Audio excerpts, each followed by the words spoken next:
Assalamualaikum warahmatullahi wabarakatuh. Saya Febiola Fitriwalini Norika ingin mempresentasikan materi terkait konsep dan model statistik parametrik dan non-parametrik. Yang pertama, konsep statistik parametrik. Statistik parametrik yaitu ilmu statistik yang mempertimbangkan jenis sebaran atau distribusi data, yaitu apakah data menyebar secara normal atau tidak. Dengan kata lain, data yang akan dianalisis menggunakan statistik parametrik harus memenuhi asumsi normalitas. Ciri-ciri statistik parametrik yang pertama yaitu data dengan skala interval dan rasio. Yang kedua, data menyebar atau berdistribusi normal. Keunggulan dari statistik parametrik yaitu yang pertama, syarat-syarat parameter dari suatu populasi yang menjadi sampel biasanya tidak diuji dan dianggap memenuhi syarat. Pengukuran terhadap data dilakukan dengan kuat. 2. Observasi bebas atau sama lain dan ditarik dari populasi yang berdistribusi normal serta memiliki varian yang homogen. Kelemahan dari statistik parametrik yaitu yang pertama, populasi harus memiliki varian yang sama. Yang kedua, variabel-variabel yang teliti harus dapat diukur setidaknya dalam skala interval. Yang ketiga, dalam analisis varian ditambahkan persyaratan rata-rata dari populasi harus normal dan bervarian sama. Selanjutnya, konsep statistik non-parametrik.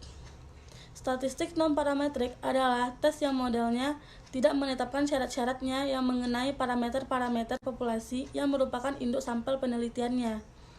Oleh karena itu, observasi independen dan variabel yang diteliti pada dasarnya memiliki kontinuitas. Ciri-ciri statistik non-parametrik yaitu yang pertama, data tidak berdistribusi normal.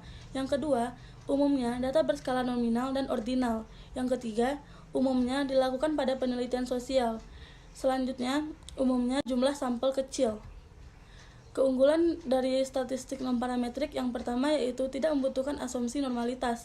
Yang kedua, secara umum metode statistik non-parametrik lebih mudah dikerjakan. Yang ketiga, statistik non-parametrik dapat digantikan data numerik dengan jenjang. Yang keempat, kadang-kadang pada statistik non-parametrik tidak dibutuhkan urutan atau jenjang. Selanjutnya, pengujian hipotesis pada statistik non-parametrik dilakukan secara langsung.